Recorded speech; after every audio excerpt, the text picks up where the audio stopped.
What else? I mentioned Dr. Khalid Muhammad.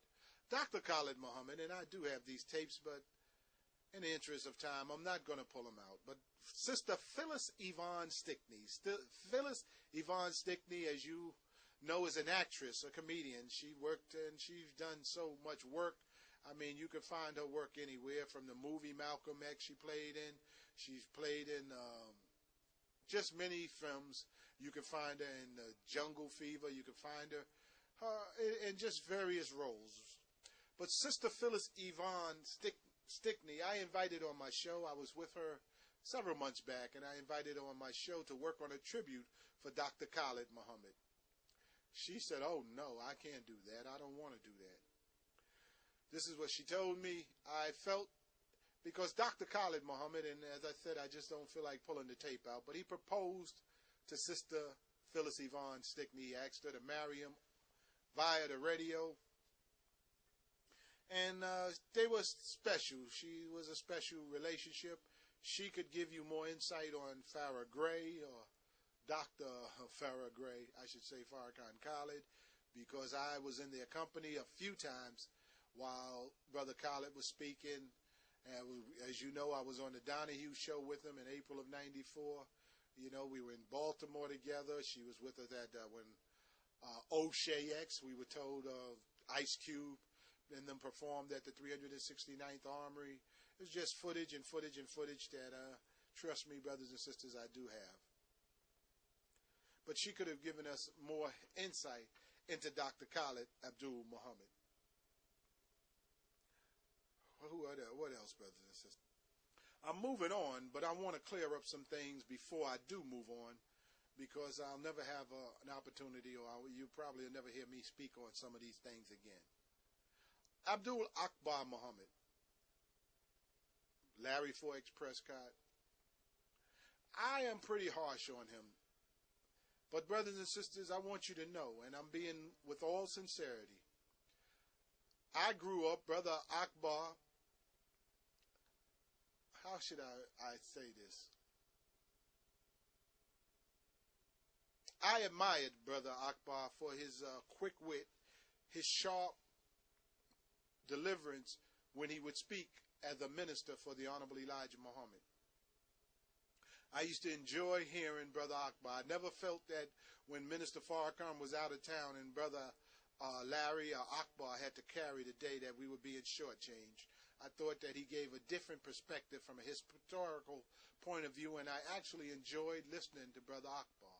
I'll show you and sample, let you hear a sample of some of Akbar prior to the Honorable Elijah Muhammad's departure. And so, brothers and sisters, I just wanted you to hear that I didn't just oppose Akbar. At one time, I admired Brother Akbar and admired his truth for delivering the word of the Honorable Elijah Muhammad. But what I didn't appreciate about Akbar was some of the slippery, underhanded, backhand things that he did. And I should go into them, but I'm not going to go into them. But I'll just say that I don't like when I hear him interviewing Sister Ilyasa Shabazz, the daughter of Malcolm X, because I know some of the history of what Akbar did during that period of time. And for him to act like his hands are totally clean, and now he sits up there and trying to rewrite history, as he always taught about the battle in the sky, and it was for the mind. Certainly he read enough books and things to mess with a lot of people's minds. But no, it's personal to me today. And again, this is my final broadcast, so I'm trying to purge whatever is in my heart, is in my head. I want to get it out because I want to move on with my life. I'm hoping that these recordings are going to be left with my children and with my grandchildren, so they know who Lance Shabazz is. And I'm moving on, brothers and sisters. The Honorable Elijah Muhammad was not in charge in 1972. And I'm speaking to those of you at CROW, the Coalition for the Remembrance of Elijah. The sisters, I want you to know I'm not just a collector. I really was personally taken back and hurt by some of what this brother said, because he can sound forceful on television, and many of you can buy all of that. But I know, brother, again, there's nothing wrong with the Coalition for the Remembrance of the Honorable Elijah Muhammad. But let's face facts, brother. The Honorable Elijah Muhammad, I love him. I don't have to prove before these airwaves or anybody how much I love the Honorable Elijah Muhammad. I've only had a show 5 years. I've been with the Honorable Elijah Muhammad my entire life. I got drawings. I could pull out cartoons, different things that I did as a little boy with the Honorable Elijah Muhammad. I wanted to be the Honorable Elijah Muhammad's representative in the best sense. And I always tried to carry myself. I never had a puff on a cigarette in my life. I never had alcohol in my life. I wanted to be an example of what I thought Muslims was about. I didn't know these guys was criminals. Even though I should have thought of it, the God himself was in prison. The messenger was in prison. Those early laborers all came out of prison. And it has a heavy prison influx in the Nation of Islam through the recruiting. But I wasn't born in prison. I was not one who went to prison. So, brothers and sisters, I thought that those who came out and their lives was turned around, I believed everything that was said to me. I don't see nothing wrong with being honest with that. For you to say, oh, that boy don't know nothing. I know more than you think I know, brother. But again, the Honorable Elijah Muhammad, in the lessons, we had said, are there many Muslims other than righteous?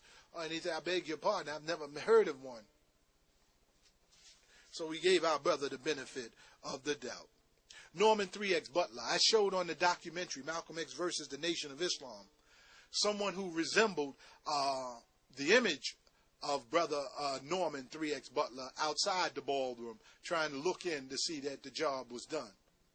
Minister Farrakhan, again, no disrespect to Rakim, but Minister Farrakhan is the true microphone fiend.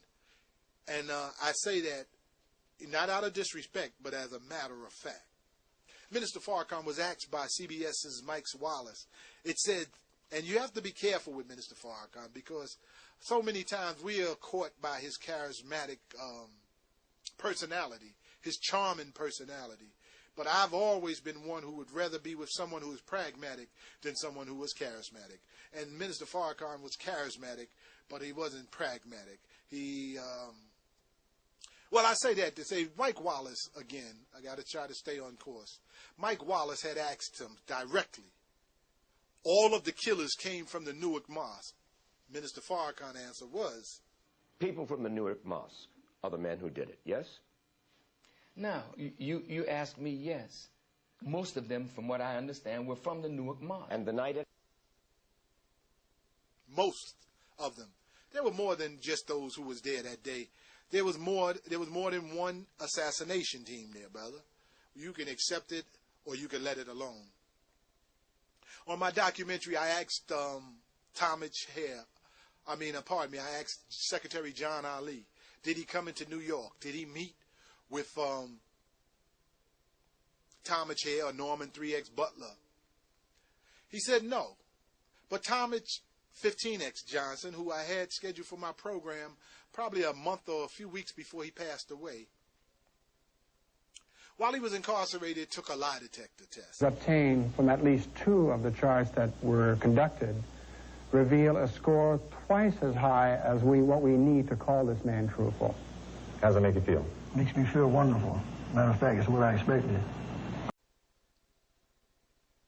So you see, brother passed the lie detector test.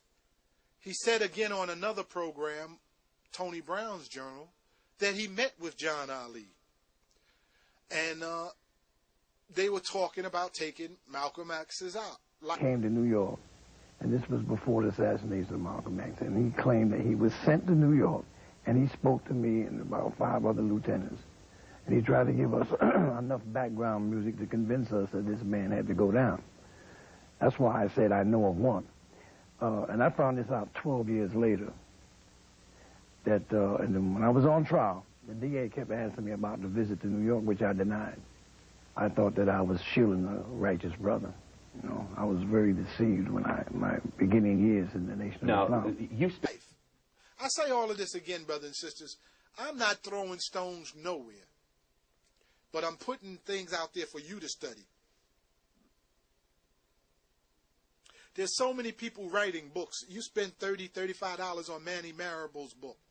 Manny Marable was never registered in the Nation of Islam. Did he ever talk to Malcolm X? No. Did he ever talk to Linwood Cathcart? No. Did he speak to Sister Sharon? No. He met for 9 hours, he said, with Akbar. And he met with Louis Farrakhan. Again, brothers and sisters, I have so much information with respect to that. And I say again, you don't want to order my DVD, but you rather let this man sell millions of copies of books on that trash? Something's wrong, brother. Something is wrong. You don't want to know the truth, just as you don't want to know the truth about Louis Farrakhan. And again, brothers and sisters, I solicited for an interview with Minister Farrakhan on more than one occasion. I've sent him multiple letters. I've even explained to him that I'm going to eventually one day just have a show with some of the things I want to talk to him about. See, Mr. Farrakhan, and I know that he could out-talk me. I don't even think I'm worthy in that level to even compete with him on some of the wisdom, but he's been doing it for 57 years. But if I was to interview him, after he overtalks me and take me out of the, way out in the water where I'm not trying to go, I'm going to bring him right back. One thing that I do, brothers and sisters, I have an agenda as well. I want to know certain things. He was my principal teacher coming up. You all don't know it. I have all of the tapes, not all the tapes, I take that back. I have lots of his temple meetings from 1964, 5, 6, 7, 8, 9. I have those lectures. The teachings that was going on then that went inside this brain. And what he's saying today, brothers and sisters, you just better wake up. Minister Farrakhan has been playing Islam. He's been playing multiple roles. He's an actor. You have been watching the greatest show on earth, the Louis Farrakhan traveling tour. That's what you've been watching. Here's a man who's been playing the role of the leader. He put on his fez. He put on his hat. He plays the role. And many of you believe that he is God's servant on earth. The greatest show on earth. It says you love the devil because he gives you nothing. Minister Farrakhan has been just talking and talking and talking and talking. If they paid him a penny for every word he said over the last 57 years, why, I think we would have more than 40 acres and a mule. The man have just ran his mouth. And again, you may say, oh, you being disrespectful. Brother, I'm not being disrespectful, but I'm going to speak the truth today because I'm moving on. Minister Farrakhan has many babies outside of his marriage to his wife, Sister Bessie, Sister Khadija. I don't say Mother Khadija. I say Sister Khadija. I don't say Mother Clara Muhammad. I say Sister Clara Muhammad. There was one mother I heard in the Nation of Islam. That was the mother, Mother Marie. The mother of the Honorable Elijah Muhammad. That was the only mother in the Nation of Islam. That Christianity stuff about mother, that Catholic presence in the Nation of Islam, that was that upbringing that Farrakhan had. You guys better listen, brothers and sisters. He has impregnated many women. Abdul Rahman, the Rock, hard-working minister for the Honorable Elijah Muhammad. How in the hell could brother let the minister take his daughter, Karen, impregnate her with a couple of children, bring out the phoenix? I guess that's for his air too, for his breathing. No, brothers and sisters. What about the receptionist sister? Gave her a couple of babies, huh? He's got children in Mexico. Got children all over. In the black and the red, which y'all thought was the uniting of the black and the red. Remember the big mountain? You guys better do your research. These world friendship tours. Brothers and sisters, these guys have been running a hustle game on you. Jabril Muhammad printed up all these books, and the brother in Tampa, got an invoice for nearly 40,000 books he owed the brother, haven't paid him a penny. They are opportunists and they are users, brothers and sisters. I'm just telling you the facts. You can accept this or you can let it alone. I was on vacation in 1994 with my wife and my wife's family in the Bahamas. Calvin Lockhart, the former actor, is a friend of the family. He was with us.